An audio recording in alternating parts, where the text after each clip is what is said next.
University మంచి భవిష్యత్తు కోసం తెలుగు విద్యార్థులు ఇష్టపడే యూనివర్సిటీ. కాల్ 9059052378 9059052379. అమ్మ అబ్బా సంపాదిస్తుంటే తాగి తందనాలని రోడ్డు మీద రేసులు, ప్రజల ప్రాణాలతో ఆడుకుంటారా? మిమ్మల్ని కరెక్ట్గా వాడుకునే డైరెక్టర్లు ఎందుకు దొరకలేదనుకుంటారు? వెళ్ళి కలుస్తూ రెగ్యులర్గా నేనున్నా నన్ను తీసుకోండి అని అడిగే అలవాటు లేదు. పెద్ద మూవీస్లో పెద్ద క్యారెక్టర్స్ మీరు అన్నట్టు కూడా మీకు పడకపోవడానికి 10 సంవత్సరాల్లో నేను 25 ఏళ్ళు యుద్ధం చేశాను లోపల నాతో నేనే. నాకెందుకు ఎవరు ఇలాంటి క్యారెక్టర్లు? కరాటే కళ్యాణ్ గారు నాతో ఒక మాట అన్నారు, ఏమన్నా మీరు ఇలా సాఫ్ట్ ఫాదర్ కింద ఎన్ని క్యారెక్టర్లు చేసినా జనాలకు గుర్తున్నారు, ఒక్క నెగిటివ్ క్యారెక్టర్ చేయండి అది బాగా గుర్తుపెట్టుకుంటారన్నారు.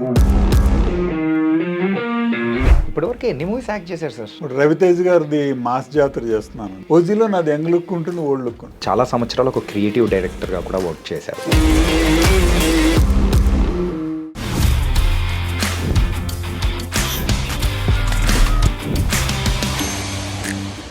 Hi guys, welcome to I dream. నేను మీ చాణక్య. మన సినీ ఇండస్ట్రీలో చాలామంది క్యారెక్టర్ ఆర్టిస్టులు చేసిన చిన్న క్యారెక్టర్ అయినా కానీ అలా గుర్తుండిపోతుంటారు. అలా గుర్తుండిపోయిన పాత్రలు కూడా చేస్తూ మనందరికీ కూడా మరి ఎన్నో పాత్రలతో కనిపించబోతూ ఉన్న యాక్టర్ మరి అప్పాజీ గారు. మరి ఇప్పుడు మనతో పాటు కూడా అప్పాజీ గారు కూడా మనతో పాటు ఉన్నారు. మరి సార్తో కూడా మాట్లాడదాం. ఆయన సినీ రంగ ప్రయాణం అనేది కూడా ఒకసారి అబ్జర్వ్ చేస్తే చాలా విచిత్రంగా మొదలైంది అనమాట.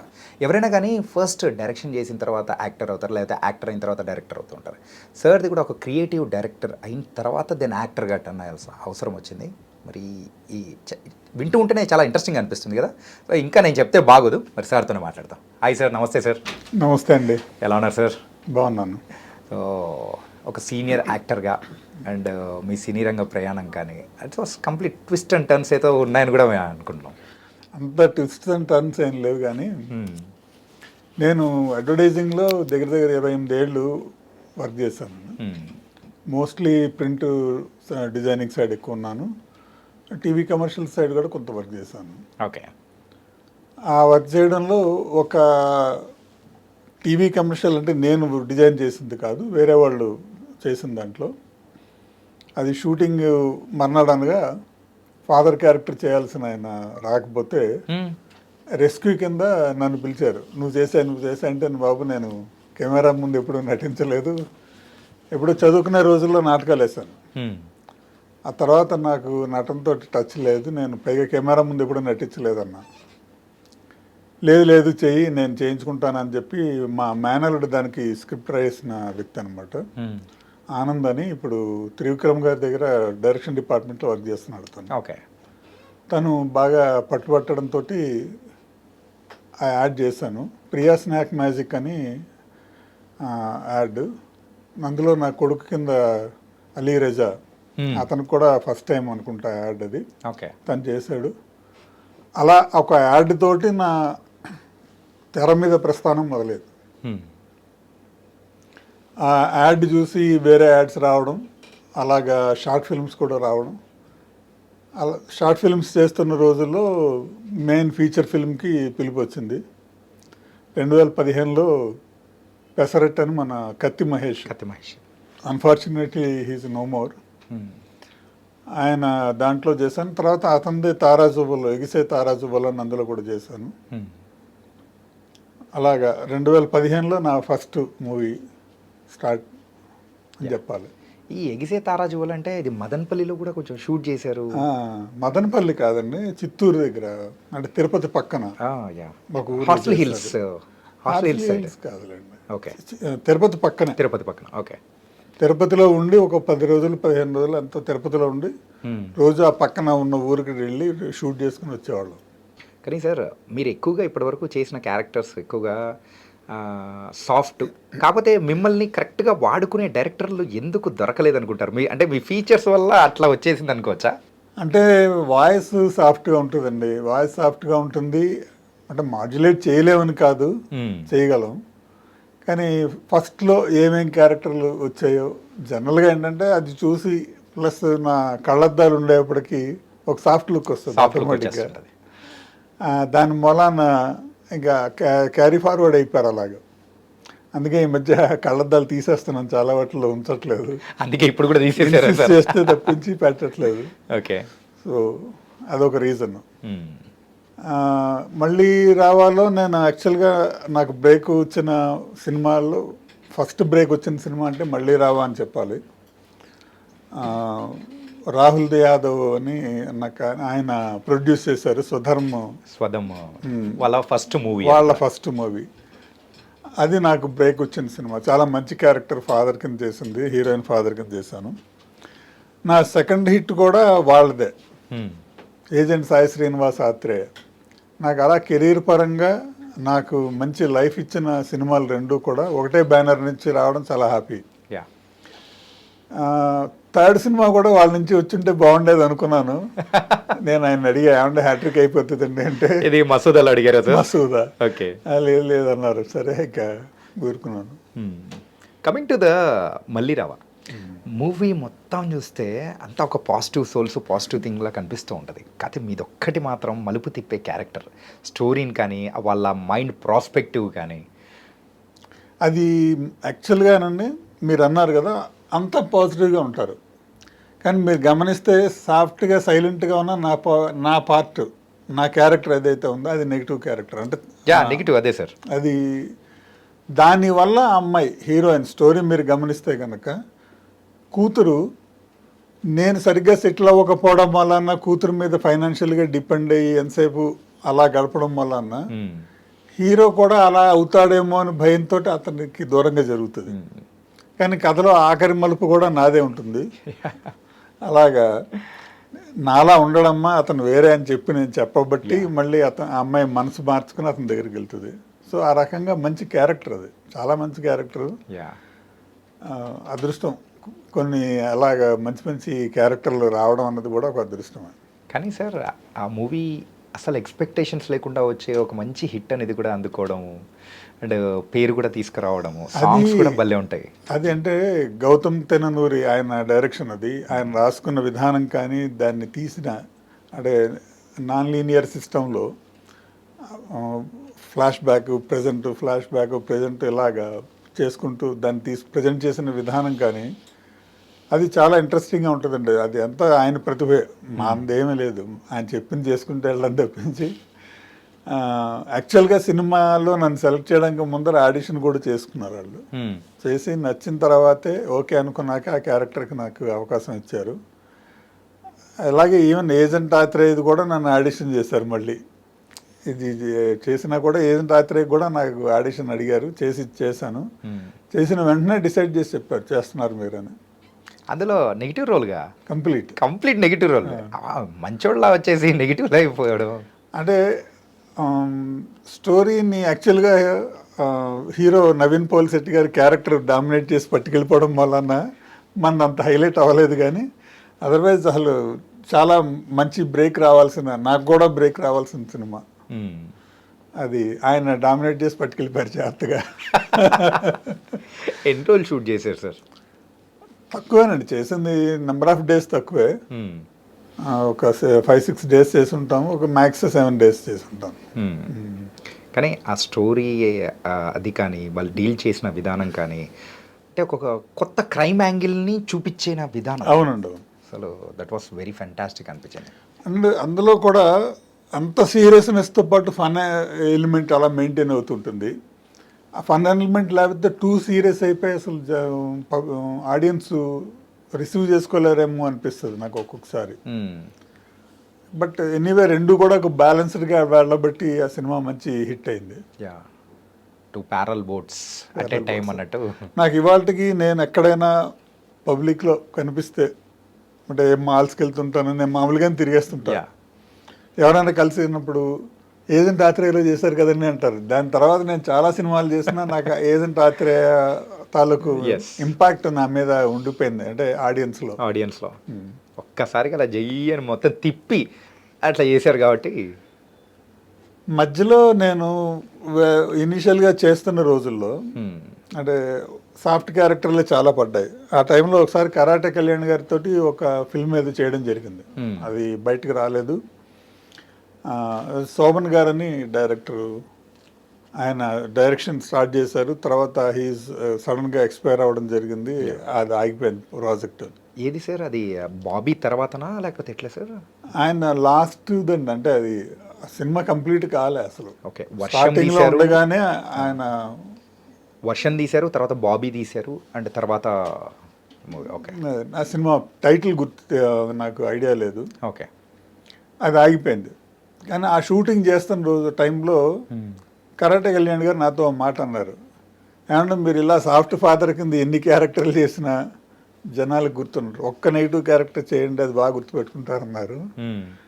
ఏదంటే ఆత్రేయ చేసిన తర్వాత అది కరెక్ట్ అని నాకు అర్థమైంది. Coming to your profession wise, so చాలా సంవత్సరాలు ఒక క్రియేటివ్ డైరెక్టర్గా కూడా వర్క్ చేశారు. సో అది ఎక్కడి నుంచి మొదలైంది సార్?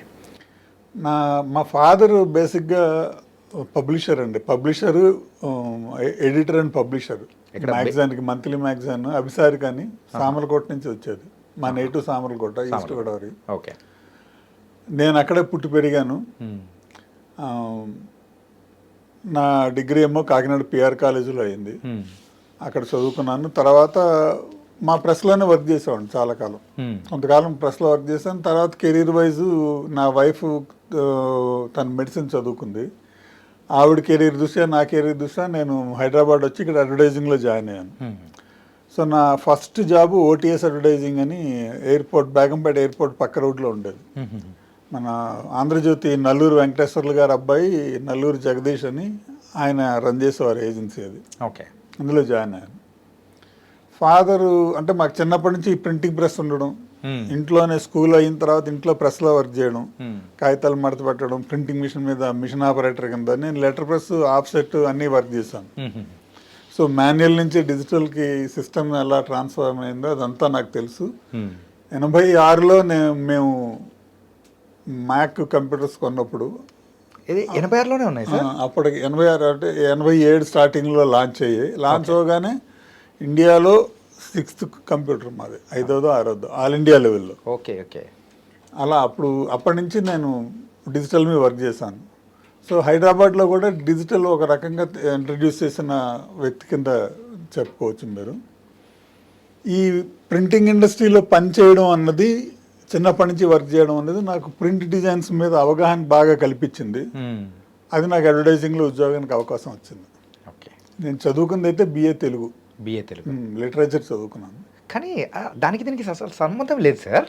పర్సనల్ ఇంట్రెస్ట్ అండి. యా, నేను అన్ని ట్రయల్ అండ్ ఎర్రర్ మీద, కంప్యూటర్, ఇంట్లో కంప్యూటర్ ఉంది కాబట్టి దాని మీద నేర్చుకున్నాను. అంటే పేజ్ మేకర్ అని సాఫ్ట్వేర్ వచ్చేది, పేజ్ లేఅవుట్ సాఫ్ట్వేర్, ఒక చిన్న ఫ్లాపీలో వచ్చేది, 3.5 ఇంచ్ ఫ్లాపీలో. బా, ఎన్నాళ్ళైంది సార్ ఫ్లాపీ అని విని. ఆ ఫ్లాపీలో పెట్టుకుని, దానికి మనకి ఇంటర్నెట్ లేదు పెద్దగా, అసలు లేదు అప్పుడు, పైగా సామర్లకోటలో ఆన్లైన్లో ఏమి అన్నది కాన్సెప్టే లేదు. సో ఇన్స్టిట్యూట్స్ లేవు. ఫ్రెండ్స్ ఎవరినో చెన్నైలోనూ అక్కడ ఉన్న ఫ్రెండ్స్ని రిక్వెస్ట్ చేసుకుని పేజ్ మేకర్ మాన్యువల్స్ ఏమైనా దొరికితే జెరాక్స్ కాపీ తెప్పించుకొని చదువుకొని ట్రయల్ అండ్ ఎర్రర్ మీద page maker, free hand, Aldus free hand అని ఉంటుంది. అప్పటికి Aldus page maker, Aldus free hand, అడోబీది కాదు. అడోబీది ఫోటోషాప్ ఒకటే, ఫోటోషాప్ 1.0 నేను ఫస్ట్ వర్క్ చేసింది. ఓకే, వాటిని ట్రయల్ అండ్ ఎర్రర్ మీద నేర్చుకుని దాంతో మా మ్యాగజైన్కి కావాల్సిన DTP చేయడానికి ట్రై చేసేవాళ్ళం. అయితే ఏంటంటే అప్పుడు తెలుగు ఫాంట్స్ లేవు. ఓకే, అస్సలు లేవు, 0. ఇంగ్లీషే ఉన్నాయి. సో మామూలు రెగ్యులర్ ఇంగ్లీష్ రిలేటెడ్ ఏమన్నా ప్రింటింగ్ జాబ్స్ వస్తే వాటి వరకు కంపోజ్ చేసుకుని ఇందులో లేజర్ ప్రింటర్లో ప్రింట్ తీసుకుని ప్లేట్లు వేసుకుని అలా వర్క్ చేసేవాళ్ళం. తర్వాత రాబా కంటలని వాళ్ళ యాపిల్కి ఆల్ ఓవర్ ఇండియా డిస్ట్రిబ్యూటర్స్ వాళ్ళు కృష్ణ, విశాలాంధ్ర అని 2 ఫాంట్స్ తీసుకొచ్చారు. అప్పుడు ఆ 2 ఫాంట్స్లో కొంచెం కృష్ణ బాగుంటుంది, ఆ ఫాంట్ తోటి కంపోజింగ్ చేసుకుని, సో అప్పుడు ఏ లేఅవుట్ అయితే ఉందో అదే యాపిల్ కీబోర్డ్ అంటారు వాళ్ళందరూ కూడా. ఆ లేఅవుట్ ఫస్ట్ తీసుకొచ్చింది వాళ్ళు. ఓకే, దాన్నే తర్వాత అను గ్రాఫిక్స్ వాళ్ళు అను ఫాంట్స్ తెచ్చినప్పుడు ఆ లేఅవుట్ని అడాప్ట్ చేశారు. ఎందుకంటే ఆల్రెడీ మ్యాక్లో అప్పటికే పనిచేస్తున్న వాళ్ళందరూ అలవాటు పడి ఉన్నారు దీనికి, అందుకని అదే లేఅవుట్ తీసుకొచ్చారు.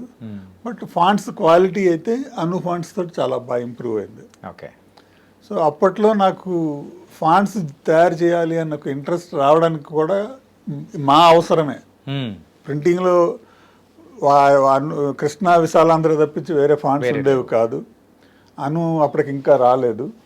ఆ టైంలో నేను ఫాంట్స్ ఎందుకు చేయకూడదు అని ప్రయత్నాలు మొదలెట్టాను. కానీ ఎలా చేయాలో తెలియదు, ఏం చేయాలో తెలియదు, ఇవన్నీ అనమాట. సో నేను ఆ పర్సూ చేస్తూ వచ్చాను. తర్వాత అడ్వర్టైజింగ్లో జాయిన్ అయిన తర్వాత కూడా ఐ ట్రై టు డూ. ఇక్కడ హైదరాబాద్ వచ్చిన తర్వాత ఈజీ ఫాంట్స్ అని మేము ఫస్ట్ ఒక సెట్ ఆఫ్ ఫాంట్స్ రిలీజ్ చేసాం తయారు చేసి. ఓకే. ఎమర్జెన్సీ సాఫ్ట్వేర్ అని వాళ్ళది ఈజీ ఫాంట్స్. EMAZINES కంపెనీ పేరు ఎమర్జెన్స్.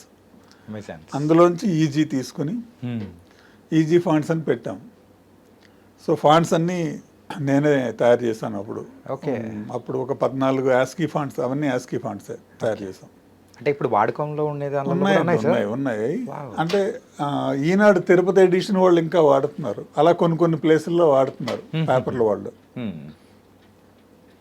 సో ఫాంట్స్ చాలా ఎక్కువ మంది వాడేవారు. ఈజీ ఫాంట్స్ అంతమందికి చేరలేదు. తర్వాత కొంతకాలంకి కంపెనీ క్లోజ్ చేసేసి డైరెక్టర్లు ఎవరికి వాళ్ళు విడిపోయినప్పుడు ఆ ఫాంట్స్ నేను తీసేసుకున్నాను. ఎందుకంటే నేనే డెవలప్ చేశాను కాబట్టి. కృష్ణారెడ్డి అని ఆయన నా friend, one of the director. తనతో మాట్లాడి, కృష్ణ నేనే చేశాను కదా, నేను తీసుకుంటాను, నాకు ఇచ్చేయండి అంటే తీసుకోండి అని చెప్పి ఇచ్చారు నాకు. తర్వాత యూనికోడ్లో ఫస్ట్లో తిరుమల దేశికాచార్య అని ఆయన పోతన అని ఒక ఫాంట్ తీసుకొచ్చారు. ఓకే. అది బాగుంది. అంటే నెట్లో అంతవరకు నెట్లో ఏదైనా కంటెంట్ పెట్టాలి వెబ్సైట్స్లో తెలుగు అంటే ఈ అనులోనూ ఇందులోనూ టైప్ చేసుకుని దాన్ని స్క్రీన్ షాట్ కింద ఇమేజ్ కింద తీసుకుని ఏదో జేపెక్ కింద PNG కింద సేవ్ చేసి వాటిని వెబ్సైట్లో పెట్టేవారు. సో లోడింగ్ చాలా టైం పట్టేది, హయ్యర్ బ్యాండ్ విడ్త్ ఉండాలి, అప్పటికి ఇంటర్నెట్ ఇంత డెవలప్డ్ కాదు, ఇవన్నీ ప్రాబ్లమ్స్ ఉండేది. అదే ఇంగ్లీష్ ఫాంట్స్కి వచ్చేప్పటికి లాటిన్ ఫాంట్స్ అంటాం, వాళ్ళు ఫాంట్ అప్లై చేసేవారు, డైరెక్ట్గా వచ్చేది, టెక్స్ట్ ఫాస్ట్గా లోడ్ అయ్యేది. ఏంటి అంటే అది యూనికోడ్ కంపాటిబుల్ ఇది కాదు. సో అప్పటి నుంచి యూనికోడ్లో తెలుగు ఫాంట్ ఎందుకు చేయకూడదు అనే ప్రయత్నాల్లో మొదలుపెట్టాను. ఆ టైంలో ఈ పోతన ఫాంట్ చూశాను, కానీ అది ట్రై చేశాను, కానీ దాంట్లో కొన్ని ప్రాబ్లమ్స్ కనిపించాయి. ఓకే. దాన్ని ఇంకా బెటర్గా ఏమైనా చేయొచ్చా అని ట్రై చేసి 2012లో రమణీయ అని ఒక ఫాంట్ రిలీజ్ చేశాను ఫస్ట్. రమణీయ ఫాంట్. ఓకే. అక్కడి నుంచి తర్వాత దగ్గర ఇప్పుడు ఆ తర్వాత ఒక 12-14 ఫాంట్ల దాకా రిలీజ్ చేశాను. ఇప్పుడు ఇంకొక 20 ఫాంట్లు రిలీజ్ చేయడానికి రెడీగా ఉన్నాయి. వావ్. సరే, అంటే ఇప్పుడు ప్రెసెంట్ మీరు యాక్ట్ చేస్తూనే దాని మీద కూడా వర్క్ అనేది చేస్తున్నారా? అవునండి. షూటింగ్ లేనప్పుడు, షూటింగ్ ఉన్నప్పుడు కూడా ఇంటికి వచ్చిన తర్వాత మళ్ళీ తెల్లారేదాకా ఇంచుమించుగా 4 గంటల దాకా పడుకోను, 3-3:30 దాకా పడుకోను. అదేంటి సార్? రోజు వర్క్ చేసి 3-3ంటికి పడుకుని మళ్ళీ పొద్దున్న షూటింగ్ ఉంటే రెడీ అయ్యి వస్తాను అనమాట. ఈ ఫాంట్ వర్క్ చేసుకుంటాను ఆ టైంలో. ఓకే. అది నాకు అలవాటు. ఇదే ఎందుకు సార్, అంటే అది ఇన్బిల్ట్గా ఉండిపోయిందేమో కదా, ఆ ఫాంట్స్ చెయ్యాలి. ఎందుకంటేనండి కమర్షియల్ ఫాంట్స్ వచ్చిన తర్వాత, అంటే ఫాంట్స్ కానీ శ్రీలిపి కానీ వచ్చిన తర్వాత కంప్యూటర్ కాస్ట్ ఏమో ఒక 20,000 పెడితే వస్తుంది. ఫాంట్ ప్యాకేజ్ కొనాలంటే 40,000-50,000 ఉండేది. ఎంతమంది కొనగలరు? ఇది ఎట్లుందంటే, మనం ఏదన్నా పశువుని కానీ ఒక గేదెని కానీ కొన్నామంటే గేదె కొనడానికి తక్కువ అవుతుంది, కానీ దాని గొలుసు కొనడానికో లేకపోతే అది ఎక్కువ అవుతుంది అన్నట్టు ఉంది. ఆవు ఖరీదు తక్కువ, ఆవు మెడకి కట్టే కనితాడు ఖరీదు ఎక్కువ అని అంటారు. అలాగా అంటే ఇది బ్రేక్ చేయాలి అని టార్గెట్ తోటి వర్క్ చేసాం. ఓకే. వర్క్ చేసి ఇనీషియల్గా నాకు అప్పుడు కూచిపట్ల ఆనంద్ గారు అని ఆయన కలిశాడు. ఆయన కలిసి వాళ్ళు ఫండింగ్ చేస్తాం మేము, వర్క్ చేయండి అంటే అప్పుడు పొన్నాల రవిప్రకాష్, లక్కిరెడ్డి అని ఇంకో 3 ఫాంట్స్ 2014లో రిలీజ్ చేసాం. అలాగా తర్వాత రామరాజ, తెనాలి రామకృష్ణ, పెద్దన, సూరన, ఇలాగా అష్టదిగ్గజాల పేర్లతోటి కొన్ని ఫాంట్స్ తయారు చేసి రిలీజ్ చేసాం. 2018లో రోసయ్య గారి చేతుల మీదుగా వైజాగ్ గీతంస్లో కొన్ని ఫాంట్స్ రిలీజ్ అయ్యాయి. అప్పుడు ఆయన నాకు సన్మానం కూడా చేశారు. మళ్ళీ 2018 కాదనుకుంటాను, ఇంకా ముందే. తర్వాత అమరావతి ఏర్పడిన తర్వాత చంద్రబాబు నాయుడు గారి చేతుల మీద కూడా ఫెలిసిటేట్ చేశారు నన్ను. ఆయన ఉగాది పురస్కారం ఇచ్చారు ఫాంట్స్కి. అప్పటికి సినిమాల్లో ఎస్టాబ్లిష్ అయ్యాను కొద్దిగా. సార్ మీరు చదువుకున్న బిఏ తెలుగు అనేది కూడా ఈ ఫాంట్స్కి దానిలకు రెండు అనుసంధానం చేస్తూ కూడా ఎంతో బాగా ఉపయోగపడిందేమో సార్. డెఫినెట్గా అండి. అంటే భాష మీద నాకు పట్టు రావడానికి అది ఫాంట్ చేయడానికి ఉపయోగపడింది బాగా. యా. అది అలా ఉపయోగపడిపోయింది. అది చిన్నప్పటి నుంచి ఉన్న ప్రింటింగ్ ఇండస్ట్రీ రెండు ఉపయోగపడ్డాయి. ఒకటేమో బ్లడ్లో ఉంది, ఇంకోటేమో ఇక్కడి నుంచి వచ్చేసింది. రెండు మిక్స్ చేసేసి ఒకటి బయటికి తీస్తున్నారు. నాకు సినిమా కెరీర్లో కూడానండి ఈ సాహిత్యం ఇండైరెక్ట్గా నాకు ఉపయోగపడిందండి. నేను చదువుకున్న బిఏ. ఓకే. ఎలా అంటే ఇప్పుడు స్క్రిప్ట్ ఇస్తారు, అడ్వర్టైజింగ్లో నేను పనిచేసిన నా ఎక్స్పీరియన్స్ కానీ ఈ భాష మీ పట్టు కానీ రెండు ఉపయోగపడ్డాయి.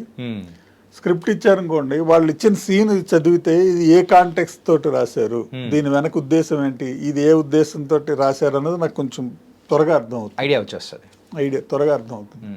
సో నేను నా పద్ధతిలో చెప్తాను, వాళ్ళు చిన్న చిన్న మార్పులు చెప్తారో అది ఈజీ అవుతుంది. ఒక్కొక్కసారి ఏంటంటే డబ్బింగ్ చెప్పేవాడు చిన్న సినిమాల్లో ఎస్పెషల్లీ, పెద్ద సినిమాల్లో వాళ్ళు మనకు అంత ఫ్రీడమ్ ఇవ్వడానికి, చిన్న సినిమాల్లో ఆ ఫ్రీడమ్ ఉంటుంది.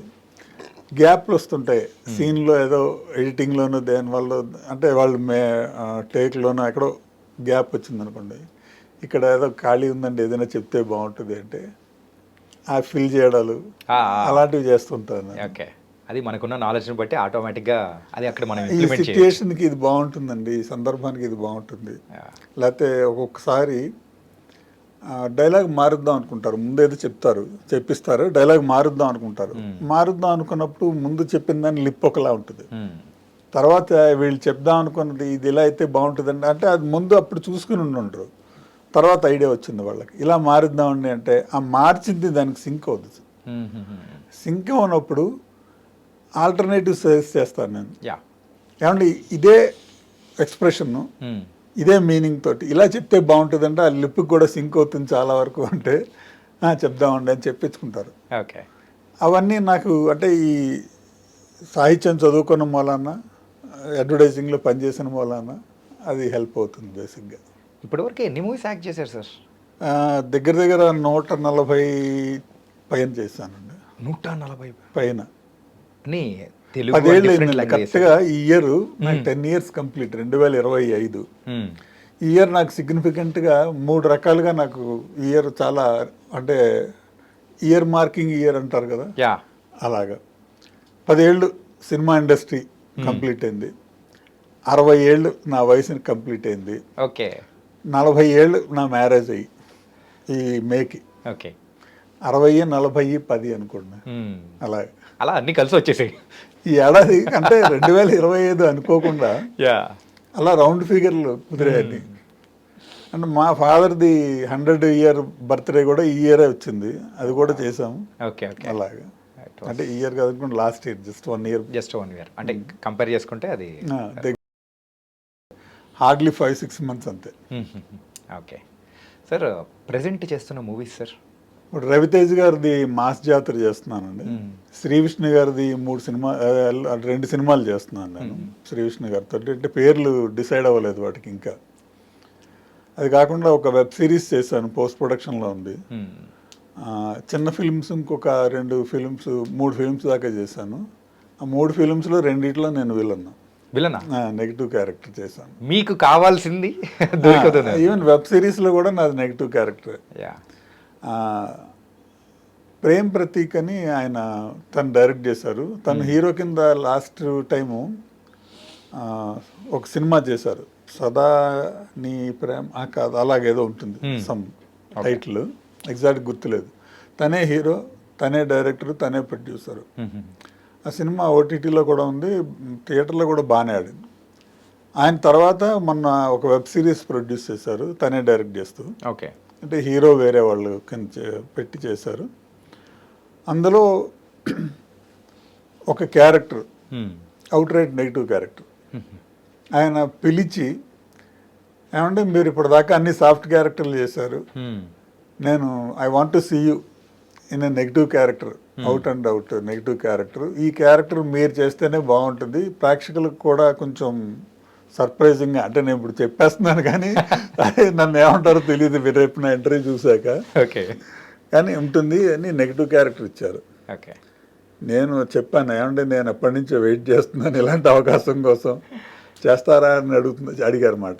చేస్తారా ఏంటంటే మీరు చేయండి, చేస్తాను నేను, మీకు ఎలా కావాలి చెప్పండి అలా చేస్తాను, నేను ఏమైనా మిస్టేక్స్ ఉన్నా కూడా మీరు కరెక్ట్ చేస్తే నేను ఐ కెన్ డూ అంటే ఆయన చెప్పి చేయించుకున్నారు. చాలా అంటే ఆయన చెప్పడమే చాలా బాగా వచ్చిందండి, మీరు అసలు ఎక్స్పెక్ట్ చేయరు అలాగా, అంత బాగా వచ్చిందని ఆయన చాలా హ్యాపీ, ఈజ్ వెరీ హ్యాపీ.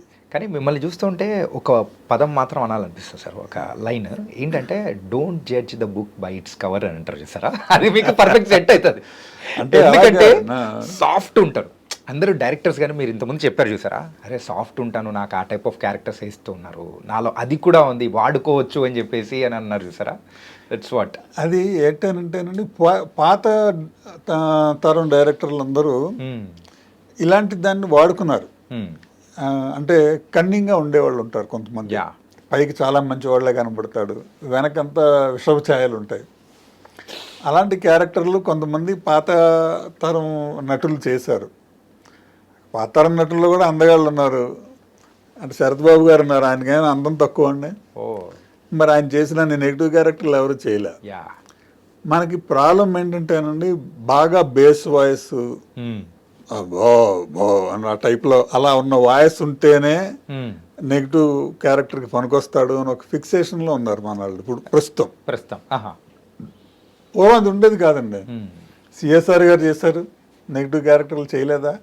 ఆయన అన్న మస్కులిన్ పర్సనాలిటీయా, పోనీ మహా బేస్ వాయిసా, చాలా సాఫ్ట్ వాయిస్ కదా. ఆయన చేశారు, రేలంగ్ గారు చేశారు, అందరూ చేశారండి. అంటే నెగిటివ్ క్యారెక్టర్లకి ఇలాగే ఉండాలి అని ఒక రూల్ అయితే ఆ రోజుల్లో లేదు. గుమ్మడి గారు నెగిటివ్గానే చేశారు, నాలాగా ఫాదర్ క్యారెక్టర్లు చేశారు, అన్నీ చేశారు. చాలా చాలా మంచి ఫాదర్ కింద చేశారు, చాలా కష్టాల్లో. అదేనండి, అంటే వాళ్ళు ఎక్స్పెరిమెంటేషన్ అనుకోలేదు, ఏమనుకోలేదండి.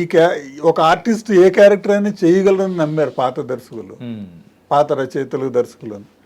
ఇప్పుడు ఏమైందంటేనండి, ఒక ఫిక్సేషన్ ముందే ఆ అపియరెన్స్ని చూసి డిసైడ్ అయిపోతున్నారు గబుక్కుని. వీడి చేయగలడు, చేయలేడా, అయితే ఈవిడి చేయగలుగుతుందా, చేయలేదా ఆలోచించట్లా. అలా ఎందుకు ఎక్స్పెరిమెంటేషన్ అన్నట్టుగా ఆలోచించి ఆల్రెడీ ప్రూవెన్ ట్రాక్ ఒకటి ఉందిగా, అదే ఇచ్చుకుంటే పోతే మనం సేఫ్ అన్న ధోరణిలో చూస్తున్నారు. లేదు ఏదైనా కొంచెం డిఫరెంట్ క్యారెక్టర్ ఉందంటే బయట నుంచి ఆర్టిస్టులను తీసుకొస్తున్నారు. ఇక్కడ ఆర్టిస్టులు చేయలేరా? అలా ఏం లేదండి, ఏ ఆర్టిస్ట్ అయినా ఏదైనా చేయగలరు. ఇందులో మీ బాధ కనిపిస్తుంది సార్. ఉంటుందండి, ఎవరికైనా ఉంటుంది. ఇప్పుడు మీరు కోర్టు సినిమా మొన్న వచ్చింది, అద్భుతమైన విజయం సాధించింది. శివాజీ గారి ఇంటర్వ్యూలు విన్నారా? ఆయన వేదిక మీదగా చెప్పిన మాటలు కానీ, నేను 25 ఏళ్ళు యుద్ధం చేశాను లోపల నాతో నేనే, నాకు ఎందుకు ఎవరు ఇలాంటి క్యారెక్టర్లు అని. రావడానికి 25 ఏళ్ళు నేను ఒక్కడనే కాదు కదా. అలాంటివి చూసినప్పుడు అనిపిస్తుంది మనం ఒక్కడమే కాదు, ఇంకా చాలా మంది ఉన్నారు మనకు తోడు. మీరు అన్నారు కదా సార్, మరి మీకు ఒక ఛాలెంజింగ్ పాత్ర అంటే అరే అలా చెయ్యాలి అని అనుకున్నప్పుడు ఏ కైండ్ ఆఫ్ పాత్ర సార్? అంటే స్పెసిఫిక్గా ఏం లేదండి, ఏదైనా చేయొచ్చు. పిచ్చోడి కింద చేయొచ్చు, కోపిస్ట్ కింద చేయొచ్చు, అసలు నిమిషానికి 10 సార్లు నవ్వించేలాగా నవ్వించే క్యారెక్టర్ చేయొచ్చు. సార్ ఇది మాత్రం నాకు ఎందుకో డౌట్ కొడుతుంది సార్. చేయొచ్చు సార్, మీరు రాయస్కూడంలో ఉంటుంది, వాళ్ళు రాయడంలో ఉంటుంది. శుభలేఖ ప్లస్లు అని ఒక సినిమా చేశాను నేను. థియేటర్లో పెద్దగా ఆడలేదు, ఎందుకంటే అప్పుడు ఫస్ట్ టైం తెలంగాణ ఎలక్షన్స్, అది ఆ టైంలో రిలీజ్ చేశారు. ఓకే, కానీ ఓటీటీలో అది చాలా పెద్ద సక్సెస్ అయింది. అమెజాన్ ప్రైమ్లో ఉంది, ప్రియా వడ్లమాని ఉంటుంది కదా, ప్రియా వడ్లమాని. అందులో నా క్యారెక్టర్ చూడండి ఒకసారి మీరు, ఇప్పుడు వీలైతే మళ్ళీ ఇంటికి వెళ్ళాక చూడండి. నా ఎంట్రీ నుంచి నేను వెళ్ళిపోయేదాకా త్రూ అవుట్ నవ్వుతూనే ఉంటారు, ఒక్క లాస్ట్ సీన్ తప్పించి. నేను నవ్వుతూ ఉండను, నవ్విస్తూ ఉంటారు. నా క్యారెక్టర్ అంతసేపు నవ్విస్తూ ఉంటుంది, నేను నవ్వుతూ ఉండను. తెక్క శంకరయ్య అంటే తెక్క శంకరయ్య, ఓకే, మహా కోపిస్ట్. కానీ సన్నివేశాలు ఎలా రాసుకున్నారంటే, అది వీడి ఇక్కడ కోపంతో రగిలిపోతుంటాడు, చూసేవాడికి నవ్వొస్తూ ఉంటుంది. అసలు మేము ఆ సీన్లు చేస్తున్నప్పుడే సెట్లో ఉన్నవాళ్ళు నవ్వాపుకోలేక చాలా ఇబ్బంది పడేవాళ్ళు. అది పైగా చేసేవాడికి కూడా ఇంపాక్ట్ ఉంటుంది. ఎదుర్కొన్న వాళ్ళందరూ నవ్వుతుంటే మనం చేయలేం, అయినా కూడా చేసాం అనుకోండి. కానీ సార్ అంటే నాకు పర్సనల్గా చిన్న కంప్లైంట్ ఉంది సార్ మీ మీద. చెప్పండి. ఏంటంటే ఆ రంగు కలర్ ఏంటి సార్, ఇది మొత్తం కలర్ ఏంటి సార్, అప్పుడు ఒక డిఫరెంట్ లుక్లో మేము కూడా చూడాలనుకుంటున్నాం సార్. మీకు చూసారో లేదో చాలా సినిమాల్లో యంగ్ లుక్ ఓల్డ్ లుక్ రెండు చేశాను. యంగ్ లుక్లో మరి కలరే ఉంటుందిగా. యా మరి మళ్ళీ నేను రంగేస్తే డైరెక్టర్లు యాక్సెప్ట్ చేయట్లేదు, పెర్మనెంట్గా రంగేస్తానంటే ఒప్పుకోవట్లేదు. నేను గడ్డం తీస్తే ఒప్పుకోవట్లేదు, అది మీసం తీస్తే అసలు గడ్డం మీసం తీసేస్తే అసలు అబ్బాయి వద్దన్నారు. ఏం చెప్పాలి? ఏం చెప్పలేం సార్, మనం వాళ్ళ తగ్గట్టే మనం ఉండాలి కాబట్టి. వాళ్ళకి ఏ రిక్వైర్మెంట్ ఉందో దాని ప్రకారం వెళ్ళడమే నేను చేయగలిగేది. Yeah. సో కొంత నా చేతుల్లో ఉంది, అంతా లేదు. ఓకే. కానీ ఆ సాల్ట్ అండ్ పెప్పర్ లుక్ మీరు యంగ్ అని చెప్పేసి అన్నారు చూసారా, మళ్ళీ రావాలో కూడా 2 డిఫరెంట్ లుక్స్ ఉంటాయి కదా. ఉంటాయండి. ఈవెన్ ఇప్పుడు ఓజీ అంటే కంప్లీట్గా బయటకు వస్తే తెలుస్తుంది. ఓజీలో నాది యంగ్ లుక్ ఉంటుంది, ఓల్డ్ లుక్ ఉంటుంది. Okay okay. అంటే ఈ లుక్ యాజ్ ఇట్ ఈజ్ ఉంటుంది, యంగ్ లుక్ కూడా ఉంది. అయిపోయింది అంటే అది లేదండి, ఇంకా ఉంది కొద్దిగా. అంటే యంగ్ లుక్ అయిపోయిందా మీ షూటింగ్ పార్ట్? అయిపోయిందండి. ఓకే. ఇప్పుడు ఓల్డ్ లుక్ కోసమేనా ఇది మొత్తం? తెలియదు, అది ఇంకా పెండింగ్ ఒక 5-6 days ఉంటుంది అన్నారు. అది ఎప్పుడు చేస్తారు తెలియదు. ఎట్లా వచ్చింది సార్? బాగుంటుందండి. ఒక చిన్న టీజర్కి అందరం కొట్టేసుకుంటున్నాం ఎప్పుడు వస్తుందా అన్నట్టు అట్లుంది. ఆయన పాలిటిక్స్లో బిజీ అయిపోవడం ఒక కారణం ఉంది. సో ఆయన ఎప్పుడు కేటాయిస్తారో పవన్ కళ్యాణ్ గారు, అప్పుడు ఆ సినిమా కంప్లీట్ అవుతుంది. మీతో పాటు మేము కూడా ఏగర్గా ఎప్పుడు వస్తుందా అని వెయిట్ చేస్తున్నాం. అందులో చూసుకోగలుగుతాం. అది అందులో ఎలా ఉండబోతుంది, పాజిటివ్గా నెగిటివా?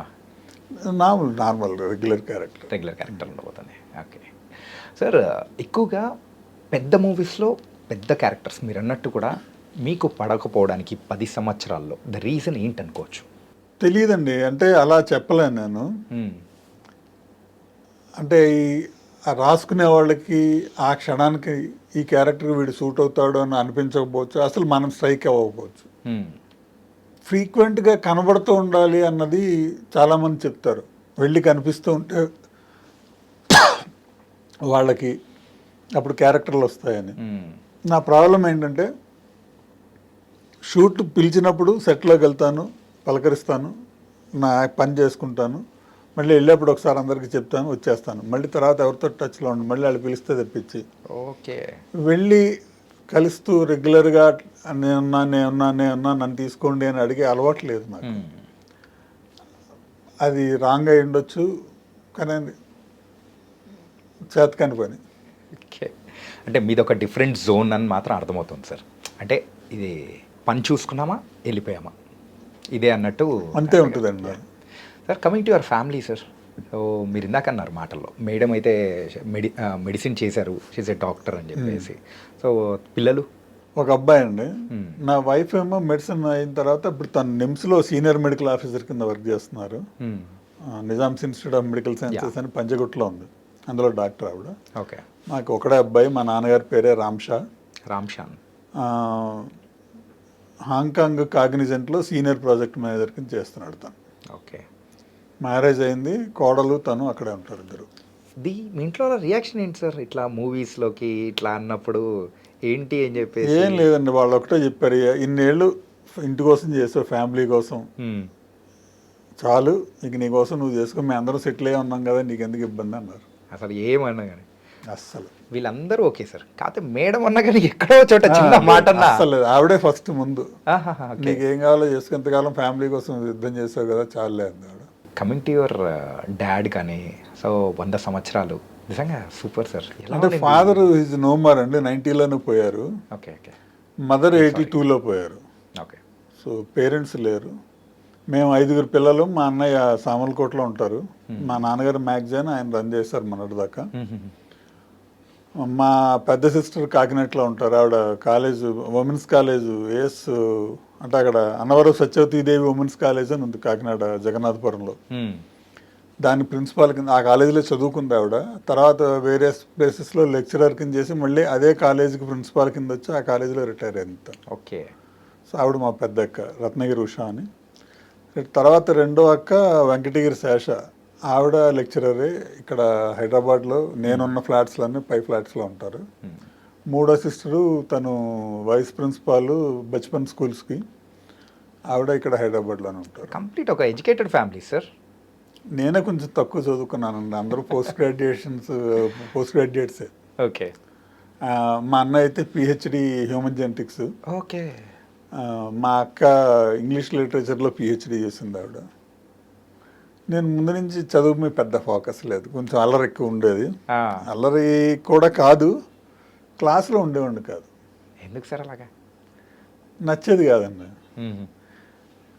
అంటే రీజన్ ఉంది యాక్చువల్గా. ఏంటంటే మా ఫాదర్ చాలా స్ట్రిక్ట్. పాత జనరేషన్ తెలుసు కదా, ఏమైనా చిన్న తేడా వస్తే కొట్టేసేవారు, భయంకరంగా కొట్టేసేవారు. నేనేంటంటే ఆయనకి పైగా నా ఇమ్మీడియట్ మా పై నాకు చెల్లెళ్ళు ఎవరు లేరు, అందరూ అక్కలే. నా ఇమ్మీడియట్గా పై ఆవిడ యోష తన పేరు, అది బచ్పన్ స్కూల్ వైస్ ప్రిన్సిపాల్ కింద చేస్తుంది. తను ఏంటంటే మంచి మార్కులు స్కోర్ చేస్తుంది, టాపర్, ఫస్ట్ క్లాస్, ఎప్పుడు తక్కువ లేదు. ఆవిడతో కంపారిజన్ ఉండేది నాకు. ఓకే. అంటే ఇంట్లో ఇప్పుడు తన పైన మిగతా వాళ్ళు అంత స్కోర్ చేశారా లేదా అన్నది నాకు తెలియదు ఎప్పుడు పెద్దగా. అంటే ఆ షేరింగ్ లేదు, నాలెడ్జ్ లేదు. ఓకే. సో ఈవిడ బాగా స్కోర్ చేసేది, ఇమ్మీడియట్ కంపారిజన్ ఉండేది పక్కనే. నాకు జస్ట్ 1 year సీనియర్ తను. సార్ ఎప్పుడైనా చిన్న వాళ్ళకి మాత్రం ఇంపాక్ట్ ఉంటుంది కదా సార్. ఇమ్మీడియట్ కంపారిజన్ ఉండేది. ఫాదర్ ఏంటంటే ఇప్పుడు నాకు 70 వచ్చినా 80 వచ్చినా తను ఇంకా 90 లెవెల్లో తెచ్చుకుంటాను, నువ్వెందుకు తెచ్చుకోవు అంటే నాకు మామూలుగా ఒకసారి చదివితే బుర్రలోకి ఉంటుంది. ఓకే. అంటే యాక్షన్ దగ్గర అంటారు అలాగా. అందుకనే మంచి స్కోర్ 7th దాకా నేను మంచి స్కోర్ ఉండేది. 70 80 తెచ్చుకున్నా ఇంట్లో కొట్టేవారు. ఏంటంటే కంపారిజన్ అడిగో అని. ఎంత తెచ్చుకున్నా కొడుతున్నప్పుడు చదవడం ఎందుకు అసలు? ఓకే. ఎలాగో తనులు తప్పినప్పుడు చదువుకుని ఏం చేయాలనుకున్నా, చదివేవాడిని కాదు. క్లాసులకి స్కూల్కి వెళ్ళేవాడిని కానీ క్లాస్ అటెండ్ అయ్యేవాడిని కాదు. అటెండెన్స్ అలా పడగానే క్లాసులో జంప్, ఇక మళ్ళీ సాయంత్రం ఇంటికి, అంతే. అలా తిరిగాను. ఎగ్జామ్స్ ముందర రేపేంటి పరీక్ష అవునా అని అప్పుడు ఇలా టెక్స్ట్ బుక్ తిరిగేసి ఇలా చదువుకుని వెళ్ళేవాడిని. అయిపోయేది, వెళ్ళి పరీక్ష రాసి పాస్ అయిపోవాడిని. వచ్చాను, పాస్ అయ్యాను కదా, అంతే చాలు. ఫాదర్కి ఏమో కోపం ఉండేది బాగా. నువ్వు అలా ఒక్కసారి తిరిగేసి రాస్తేనే పాస్ అవుతున్నావు, చదవచ్చు కదా. ఏం చదివినా ఎన్ని మార్కులు వచ్చినా మీరు ఎలా కొడతారుగా కొట్టుకోండి, ఆ ధోరణి. అలాగా నేను చదువు మీద పెద్దగా ఫోకస్ పెట్టలే. 10th వచ్చిన తర్వాత ఇంటర్మీడియట్ ఫస్ట్ ఇయర్లో, 10th అయిపోయింది, ఇంటర్మీడియట్ ఫస్ట్ ఇయర్ నుంచి నాకంటూ ఒక యాక్టివిటీ ఉండాలి అని నేను అప్పుడు నాటకాలు వేయడం, పాటలు పాడడం, ఇలాంటివన్నీ చేసేవాడిని. కల్చరల్ యాక్టివిటీస్ అప్పటి నుంచే ఉంది. ఇంటర్మీడియట్ 2 ఏళ్ళు, తర్వాత డిగ్రీ 3 ఏళ్ళు, 5 ఏళ్ళు. ఇంకా అంటే అప్పట్లో ఇంకా పాలిటిక్స్ అంటే కాలేజ్ ఎలక్షన్స్లో చాలా అగ్రెసివ్గా తిరిగి యాక్టివ్గా ఉండి, ఇంక మా ఫాదర్ భయపడ్డారు, వీడు వెళ్ళి ఏ నక్సలైట్లలోనే కలిసిపోయేలా ఉన్నాడు, మరి తీవ్రవాదులు తయారవుతున్నాడని ఆయన భయపడి నా డిగ్రీ అవుతూనే పెళ్లి చేశారు. ఓకే. అలాగా సంసార బాధ్యతల్లో పడి ఇంక అన్నీ వదిలేశారు. ఈ జర్నీ అనేది కూడా కంప్లీట్ డిఫరెంట్. కానీ the last question of this interview, అసలు క్రియేటివ్ డైరెక్టర్గా అన్ని సంవత్సరాలు వర్క్ చేశారు అండ్ ఇట్లా మూవీస్లోకి వచ్చిన తర్వాత కానీ మూవీ ఇండస్ట్రీలో యాజ్ ఎ యాక్టర్గానే కాకుండా సో సమ్ అదర్ క్రాఫ్ట్స్ ఎప్పుడైనా టచ్ చేయాలని కానీ యాజ్ ఎ డైరెక్షన్ రైటర్ కానీ ఇట్లా ఎప్పుడు అనిపించలేదా? ఉందండి, ఆ ఉద్దేశం ఉంది. నేను మామూలుగా కవిత్వాలు అవి రాస్తుంటాను. తర్వాత పురంధరదాస్ కీర్తనలు కన్నడ నుంచి తెలుగులోకి ట్రాన్స్లేట్ చేశాను కొన్ని కీర్తనలు. బాగున్నారా అని ఒక సినిమాకి నేను పాటలు రాశాను. ఇది బాగున్నారా మూవీ? వడ్డే నవీన్ గారు. ఓకే. అందులో ఒక సాంగ్ భలే ఉంటుంది సార్. అంటే చంద్రబోస్ గారి పాటలు ఫైనల్గా తీసుకున్నారు, బట్ నా వెర్షన్స్ కూడా ఉన్నాయి అందులో. ఓకే. ఓకే. దాని జయమాధవి ఆర్ట్స్ లోగో డిజైన్ చేశాను. దాని బ్యానర్ తాలూకు సాంగ్ ఉంటుంది కదా, శ్లోకం ఉంటుంది, అది కూడా రాశాను. అప్పట్లో కొన్ని ప్రయత్నాలు చేశాను. ఇప్పటికీ ఉంది, ఉద్దేశం ఉంది. స్టోరీస్ నేను రాసుకు పెట్టుకుంటున్నాను, డైరెక్షన్ చేయాలని ఉద్దేశం ఉంది. రైటర్ కింద ఎవరి దగ్గర అసిస్టెంట్ కింద జాయిన్ అవుదామని ప్రయత్నాలు చేశాను, కానీ వర్క్ అది అవకాశం కుదరట్లేదు. అది కుదిరితే జాయిన్ అవుదామని చూస్తున్నాను. చూసి అంటే రైటింగ్ అండ్ దాన్ని డైరెక్షన్కి వెళ్దామని. కానీ ఈలోపు ముందు ఇందులోకి అడుగు పెట్టాను కాబట్టి ఇందులో ఒక మార్కు నాదంటూ ఒక ముద్ర వేసుకున్నాక అటు వెళ్తే బాగుంటుందేమో అని ఒక ఆలోచన ఉంది అంతే. ఓకే ఓకే, అంటే యాక్టర్గా యాజ్ ఏ బిజీగా ఉన్నారు కాబట్టి సో అలా వెళ్ళడానికి రూట్ అనేది లేదనా, లేకపోతే ఎట్లా సార్ బిజీ అనేది కుదరదు? కాదండి, ఇక్కడ ఒక మార్క్ క్రియేట్ చేసుకుంటే అప్పుడు అది రెండో చేయిస్తే బాగుంటుందేమో అని. ఏదైనా నాకు ఒక అలవాటు ఉందండి ముందు నుంచి, అంటే ఒక పని మొదలు పెడితే అది పూర్తి అవ్వాలి. అట్లా నా సాటిస్ఫాక్షన్ లెవెల్కైనా పూర్తి అవ్వాలి. ఓకే, ఒక మెట్టు ఒక స్టెప్ ఏదో ఒకటి నేను అచీవ్ చేయాలి అనుకున్నది చేయాలి. ఆ తర్వాత రెండో దాని గురించి ఆలోచిస్తాను. రెండింటి మీద ప్యారలల్గా పరిగెట్టడానికి ట్రై చేయను. ఓకే, ఆల్రెడీ ఫాన్స్లో ఒక మార్క్ క్రియేట్ చేసుకున్నాను. అలాగే యాక్టింగ్లో కూడా నాకంటూ ఒక మార్క్ క్రియేట్ వీడు ఏదైనా చేయగలడనో లేకపోతే పలానా దానిలో ఓ 4 సినిమాలు నావి అని చెప్పుకోగలిగేవి నాకు ఉంటే చాలు. ఇప్పటికైతే ప్రస్తుతానికి 2 వచ్చాయి, ఇంకొక 2 రావాలి అని వెయిటింగ్. 4 అంటే 4కే పరిమితం చేద్దాం అంటే మీరు అనుకుంటున్నాను. 4 అది అనుకున్నాను. అదేనండి, అంటే 4 రాళ్ళు వెనకేసుకోండి అంటే మీరు రాళ్లే వెనకేసుకుంటారా? 4 అందులో కూడా 4 అట్లా కాదు కదా. కొన్ని మాట వరుస మాటలు ఉంటాయి. పెద్దవాళ్ళు ఏమంటారు, ఎందుకురా గాలికి తిరుగుతారు 4 రాళ్ళు వెనకేసుకో కొంచెం ఆరోగ్యంగా ఉండగానే కుర్రాడిగా ఉండగానే అంటారు. అంటే ఏంటి, సంపాదించడం అంతే కదా. కానీ నా ఒక ఉద్దేశం అనేది నేను చెప్తాను సార్, ఏంటంటే ఇంకొక 2 అనేది 4 అనేది వచ్చాయి అనుకోండి, అప్పుడు మీలో ఒక కొత్త యాంగిల్ లైక్ రైటర్గా యాక్టర్గా కూడా చూడొచ్చు కదా, అంటే రైటర్గా డైరెక్టర్గా చూడొచ్చు కదా అనే ఒక చిన్న కుతూహలంతోనే అడిగాను అనమాట. డెఫినెట్గానండి, నేను ఉద్దేశం అయితే అదే ఉంది. వెళ్ళి ఎవరి దగ్గర అవకాశం వస్తుందో తెలియదు, 2-3 అడిగి ఉన్నాను, చూద్దాం. కానీ సార్ మీరు యాక్టర్గా కంటిన్యూ అవుతూనే ఇవి కూడా చేయండి సార్. 2 పడవల మీద కొన్నిసార్లు కాళ్ళు వేయడం కూడా మంచిదేనేమో చిన్నవాడిగా సలహా సార్. డెఫినెట్గానండి, ఇప్పుడు నటుడిగా అవకాశం వస్తున్నంతకాలం చేయడానికి ప్రిఫర్ చేస్తాను. మీ జర్నీ అనేది కూడా సంథింగ్ డిఫరెంట్ అనేది కూడా వింటూ ఉంటే చాలా బాగుంది సార్. ఆ ఫాంట్స్ కానీ అండ్ మీరు మీ ప్రయాణం, మీ కుటుంబం కానీ అండ్ సినిమాల్లోకి వచ్చిన తర్వాత ఒక యాక్టర్గా స్ట్రగుల్ అవుతున్నప్పుడు ఒక గుర్తింపు అనేది కూడా మన మార్క్ క్రియేట్ చేయాలి అని ఒక కసి, ఇంత ఏజ్ వచ్చిన తర్వాత కూడా అది ఇంకా తగ్గలేదు అనేది చెప్తున్నారు చూసారా. దానికి వయసుతో సంబంధం ఏముందండి, మన థాట్ ప్రాసెస్ దేనికైనా సరే మన ఆలోచన అది ఎలా ఉంది అన్న దాంతో తప్పించండి. ఇప్పుడు నేను అడ్వర్టైజింగ్లో వర్క్ చేసినప్పుడు ఆర్కే స్వామి BBDO అని నేషనల్ వైడ్ ఏజెన్సీ పేరు వినే ఉంటారు. అది స్టార్ట్ చేసిన ఆయన పేరు ఆర్కే స్వామి. ఓకే, తమిళియన్. ఆయన 60 ఏళ్ళకి గవర్నమెంట్ జాబ్ రిటైర్ అయ్యి బయటకు వచ్చిన తర్వాత ఏజెన్సీ స్టార్ట్ చేశారు. అది పెద్ద agency, one of the national wide big agency India. Age is just a number. రెండోది ఏంటంటేనండి, ఈ మధ్య చదువుతున్నాను ఆన్లైన్లో కొన్ని వాటిలో కూడా, మన మైండ్ సెట్ ఎప్పుడైనా కూడా ఇన్ఫ్లుయెన్స్ చేసేదండి. అది చదవడమే కాదు, చూస్తున్నాం కూడా. చాలామంది గవర్నమెంట్ ఎంప్లాయీస్లో ఎస్పెషల్లీ రిటైర్ అవ్వగానే మన లైఫ్ అయిపోయింది, కెరీర్ అయిపోయింది అనుకుంటారు, దాంతోపాటు మన లైఫ్ కూడా అయిపోయింది అనుకుంటారు.